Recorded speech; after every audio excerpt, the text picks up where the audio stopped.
Today we will be talking about the first great work that we must do to achieve the self-realization of our being.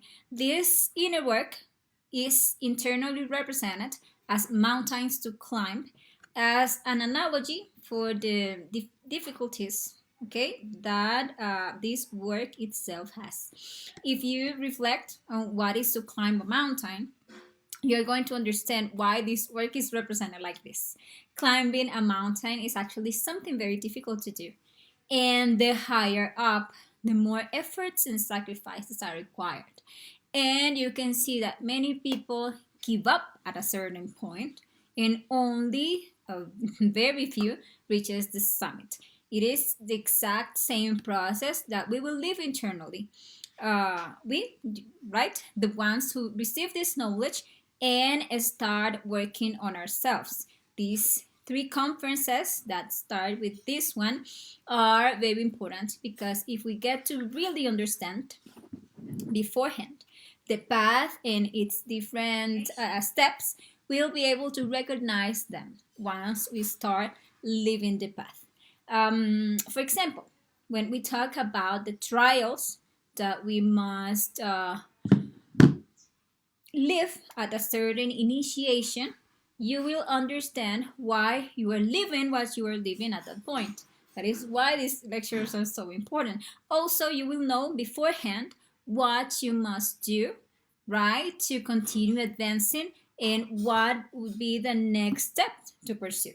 And even when we talk about the steps to follow to start this path of initiation, it is very useful for everyone, because then we clearly know what we must do to start this inner work.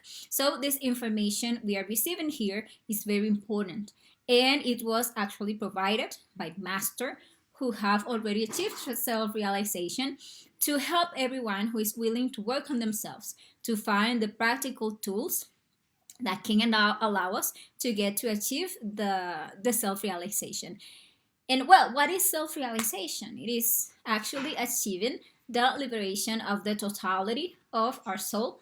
Is the awakening of 100% of our consciousness, and it is achieving the total union with our own internal being.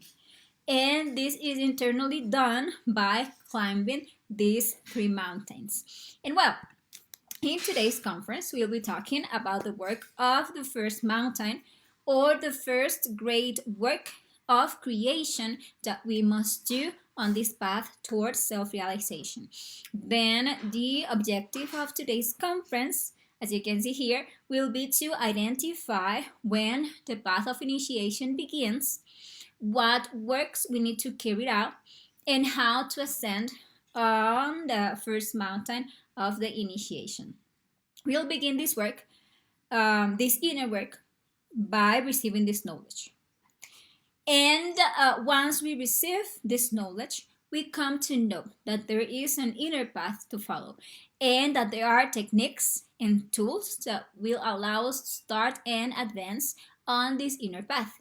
We all begin here as sympathizers of this knowledge, to listen to these conferences and to reflect on them. And at a certain moment, two paths open before us. One is the path of those who desire just to believe or not believe in the knowledge that they are receiving, but who never truly practice it to really verify it. They remain stuck at that level of sympathizers.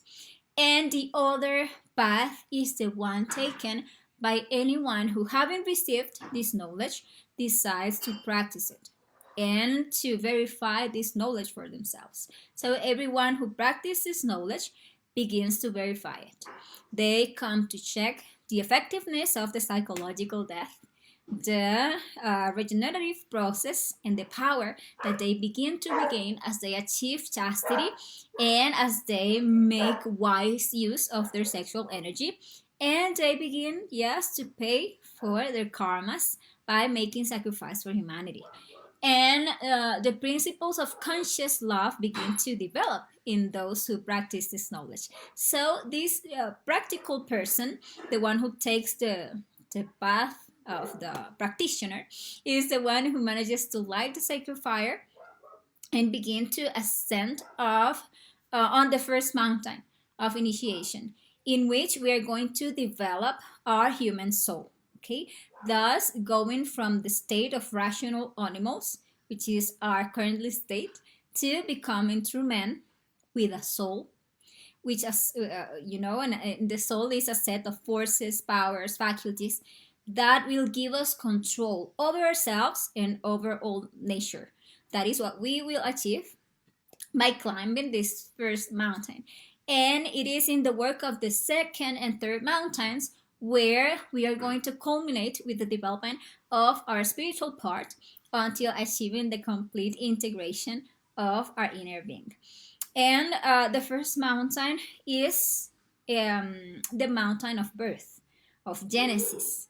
It is this mountain, or it is on this mountain that we will carry out a purification of our gene, which is completely corrupted by all the sexual links and the contamination of our sexual energy.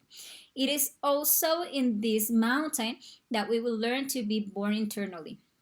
That is, we are going to learn to create our internal bodies by wisely using our sexual energy in the practice of suprasex. The second mountain will be the mountain of death, in which we will carry out a total elimination of our ego down to its very causes. And the third mountain will be more than anything dedicated to sacrifice to humanity. It is important to keep in mind that to begin and to advance through these mountains, constant and joint work on the three factors for the evolution of consciousness will be essential. It will be essential to achieve chastity, to purify our energy, to balance our energy centers, because everything begins with chastity. And to achieve chastity, we need to start working on the psychological death, on the elimination of our lustful defects, and practicing psychological death from moment to moment to achieve the right thinking, the right talking, the right feeling, etc., so that we can achieve the balance of our centers. Energy needs a certain level of purity to be able to begin to ascend, because contaminated energy will always tend to be expelled from our body, and with it we will expel our inner fire. So we must start by balancing our centers.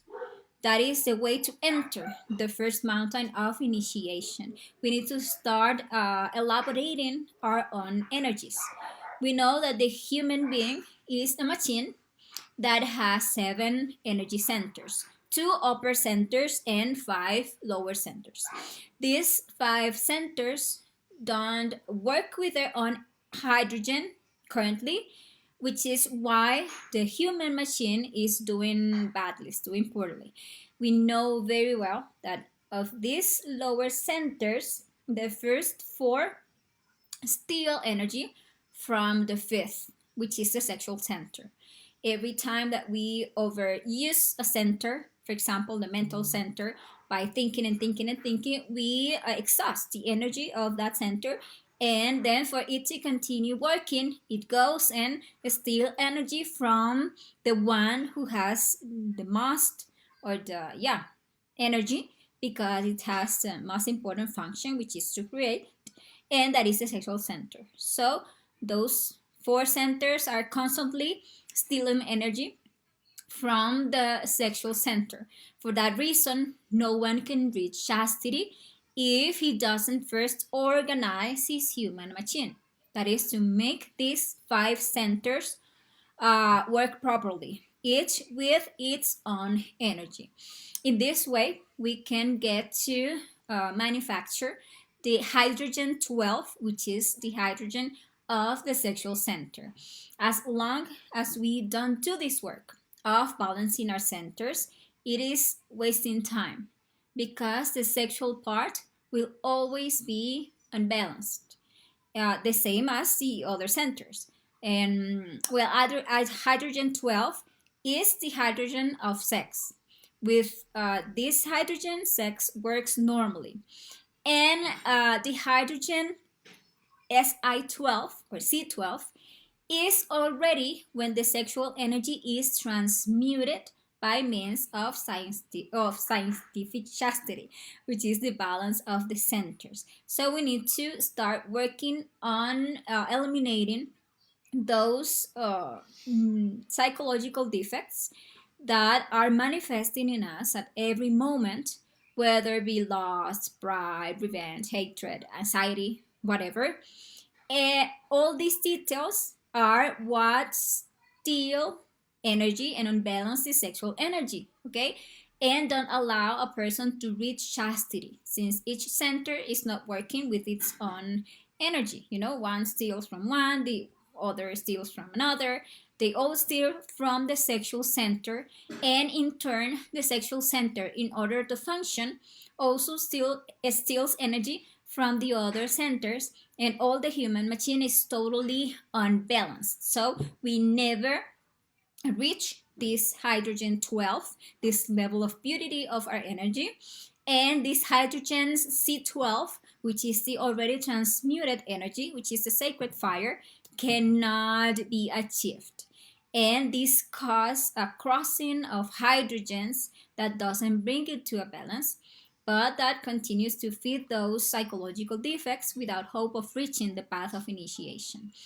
So, whoever wants to balance his human machine must begin to work on the psychological death from moment to moment to eliminate as many details of the ego as possible during the day. No matter how small their manifestation is, we must ask our Divine Mother for its elimination. We must be at all times in self observation, identifying the defects that want to manifest through our feelings, right, in our emotions, through our thoughts, all those defects that are there all the time, talking in our head, all the time projecting images, remembering, planning, etc. We must self-observe and we must judge ourselves to come to realize that those are psychological defects. Also, in what we do and in what we say are commonly expressing psychological defects. I don't know, pride, it is their jealousy, it is their envy, it is their gossipy, or a lot of psychological defects that are there, making us make mistakes and stealing our energy.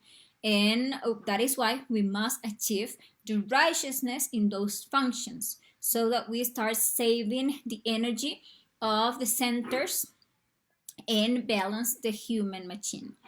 That way, we will come to truly achieve our goal, which is first, right, starting the initiatic path and advancing in this path. When we begin to work with death in details, here come the changes of the energy in the person. Remember that we studied that in previous Phase B conferences. We all start with our Mercury black, which is our sexual energy.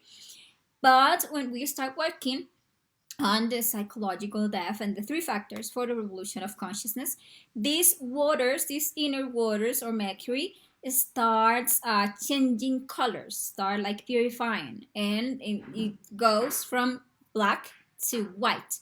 We can internally see crystal clear waters, for example, a pool, or for example, whatever, a glass of water, but it is now like clean, right? It is pure. It is crystal clear. But there we need to take this mercury to the color yellow, which is a highest level of purification in mercury, and fourth to red. Actually, a single person can only reach yellow. You need to be practicing suprasex already with a stable partner of the opposite sex to reach the red mercury. Red mercury is already the sacred fire. If you are working with diligently in this work, and you are internally asking your inner being to show you the state of your waters, you are going to be being conscious, right, of this process. And you are going to be conscious of the ignite of the sacred fire. The sacred fire wakes up and start moving up the spinal cord once we reach the red mercury. And this is actually the beginning of the work we must do. There is no other way to start the first mountain or the esoteric work. You can search everywhere you want. If you don't start there, the work hasn't started. Everything starts with chastity. Here, the theories die, and the facts are what bring the disciples forward in this work. And well, the alchemical process that makes possible the crystallization of the existential bodies of the being occurs there in our spinal column. Every time that we practice supersex with our partner, there in our sexual center, the three alchemical elements must be mixed: the mercury, the sulfur, and the salt. And we obtain these three elements in the constant practice of the three factors for the revolution of consciousness. Salt is actually the payment that we receive for the works of sacrifice for humanity. That is for our efforts to bring this information, this knowledge, right, these tools to the other brothers of humanity, as they can, so that they can awaken their consciousness, so that they can work on themselves. And that is the salt. That is where we receive that alchemical element. The sulfur, which we need for this work, which are all the essences or spark of consciousness that we release every time that we ask for the elimination of a psychological defect. We obtain that with the psychological death. Every time that we manage to observe and understand a psychological defect and we ask our Divine Mother to eliminate it, we are setting free a spark of consciousness, which is the sulfur. Okay, and the mercury is the sexual energy that we are saving and that we are purifying. This energy needs to reach an optimal level of purity, which is the red mercury, so that the sacred fire of the Kundalini can ignite in our spine. When we already have reached the yellow color, right?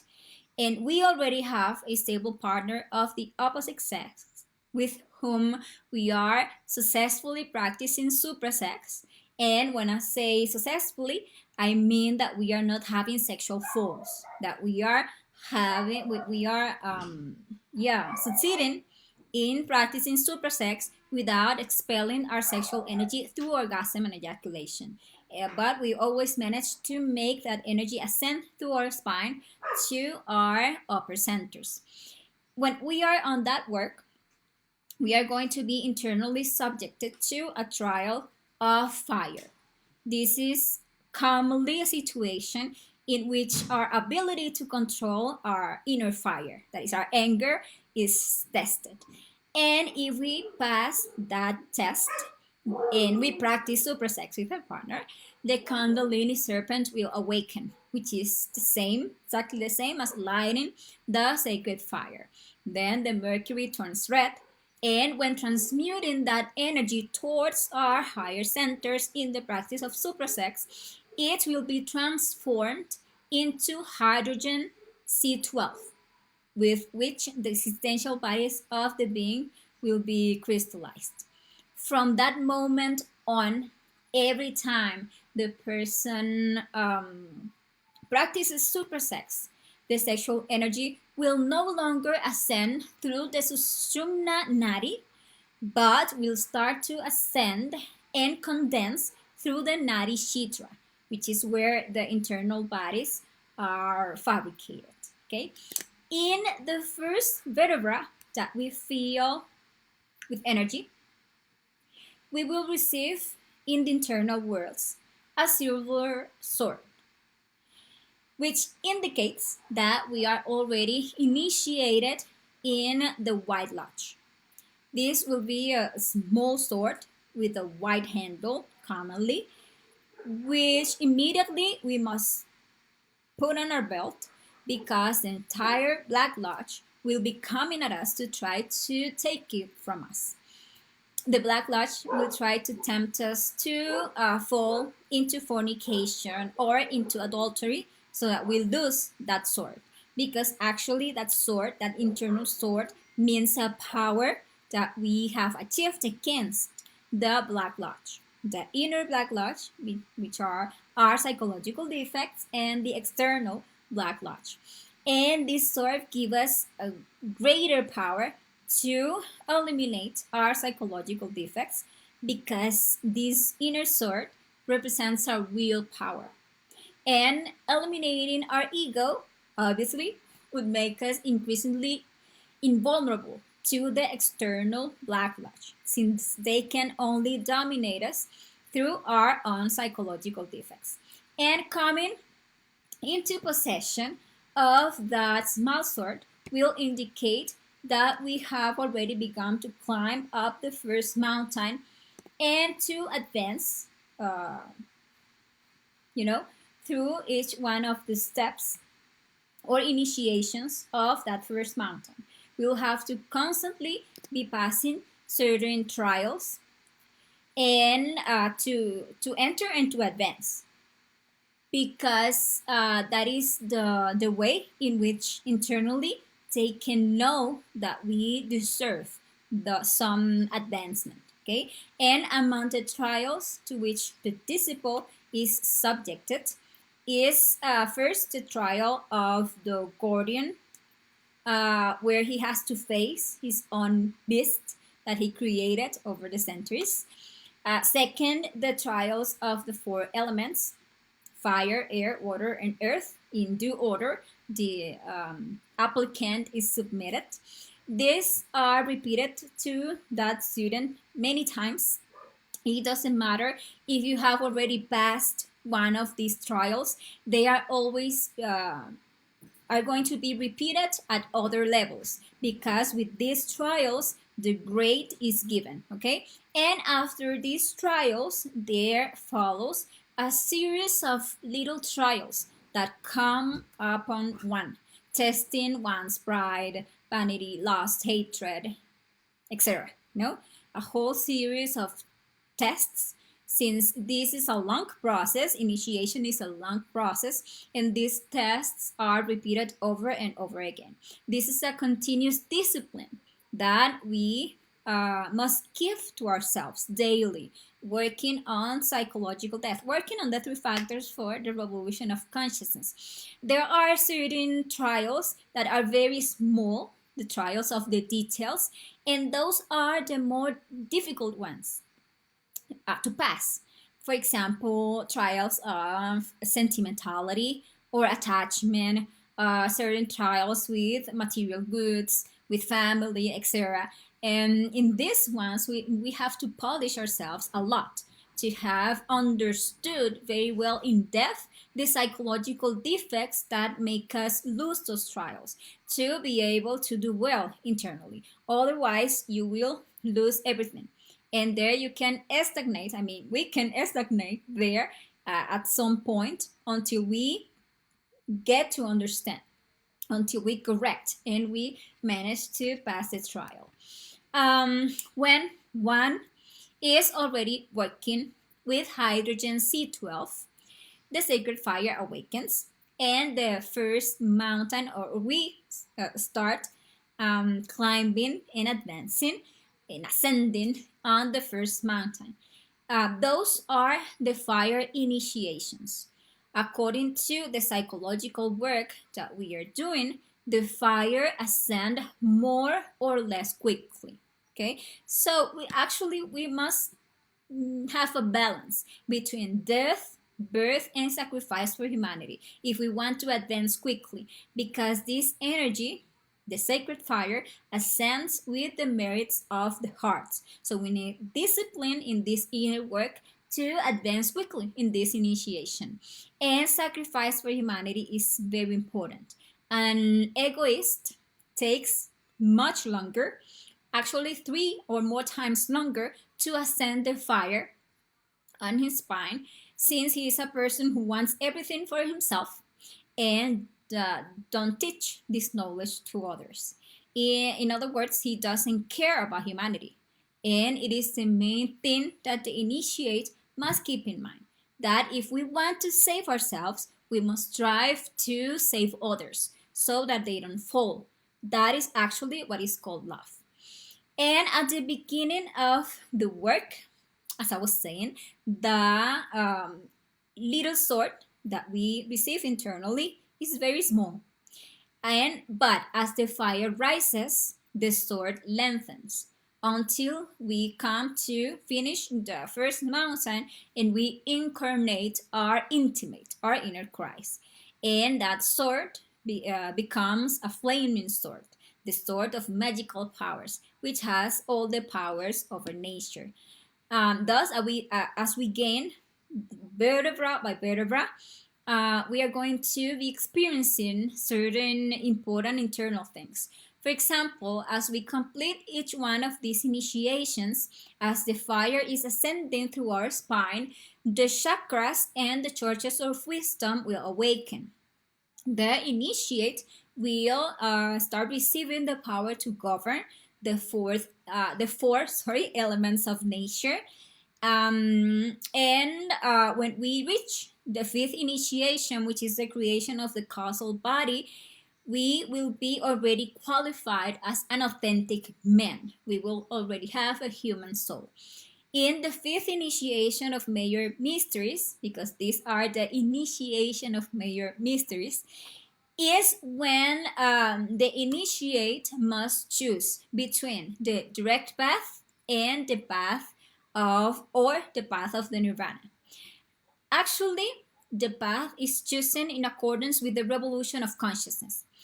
If that is a passive person who is making this work but with no revolution, in a passive way, when reaching that point, he will choose the spiral, the path of nirvana. But if he is a revolutionary one, he will choose the direct path. Actually, the one who chooses the path of nirvana is because he's not interested in liberation. And the spiral is not recommended to anyone, even to the worst enemy, because in that way, liberation is never achieved. And we are here to reach liberation, right? So the invitation that we are trying to do with these conferences is for those revolutionaries to reflect and to risk everything for everything to achieve total liberation. The direct path brings triumphs, payments that the hierarchies make to those who do that work on themselves. But through the spiral, there are no wins, no payments, not anything. And when you choose the direct path, you come to incarnate the spirit, which is a triad: Atman, Buddhi, and Manas, which are our human soul, composed of the first 5 bodies, the already solar physical body, the already vital physical body, the already solar vital body, the solar astral body, solar mental body, and solar causal body. Those 5 bodies are our human soul at that point. That is Manas, the human soul.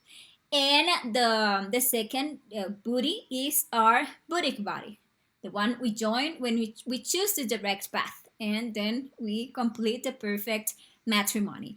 And the third force of the spirit is Atman, which is our intimate, right? When we already have the human soul, those superior forces are incarnated, and at that point, then the person is already a master, okay? He is a master of major mysteries of fire. But we must not confuse the mysteries of fire, which are the ones of the first mountain, with the initiation of gold, which are those that we are going to achieve on the second mountain. And when these three forces, manas, buddhi, and atman, are incarnated within within an initiate, he becomes a master, and then he has the right at the culmination of that mountain to go to a round and beautiful chapel where he can take a break, meditate, recount, or retrospect all his work that he has just done in the first mountain. This is actually meticulous because there remains a lot of wisdom for the master to manifest later. And then he has to renounce that happiness there in that chapel, inner chapel, to start the second mountain. When we already possess a human soul, we can join our divine soul, and from that union of those two souls, human and divine, will be gestated the most powerful force of the universe, which is the Christ, which is an inner force, not a person. This will be the celebration of the Christmas of the heart, which will give rise for the beginning or to the beginning of the ascent of the second mountain. We are going to talk in detail about the process of the second mountain, in the next lecture. We are going to see in detail what is the work that we must do on that second mountain of initiation, and where the development of our inner Christ will take place, and the elimination of the causal selves. And well, this has been today's conference. This is the conference on the first mountain. Thank you all very much for having participated in this conference. Remember that if at any point you have any question, you can leave your questions here on the videos, or you can contact us through Messenger, or if you want to be part of a WhatsApp group where we also share PDF material of these lectures and audio of these lectures. You can find the link to join our group here in the description of our video. And well, thank you very much to all of you, and see you next time. Ciao, ciao.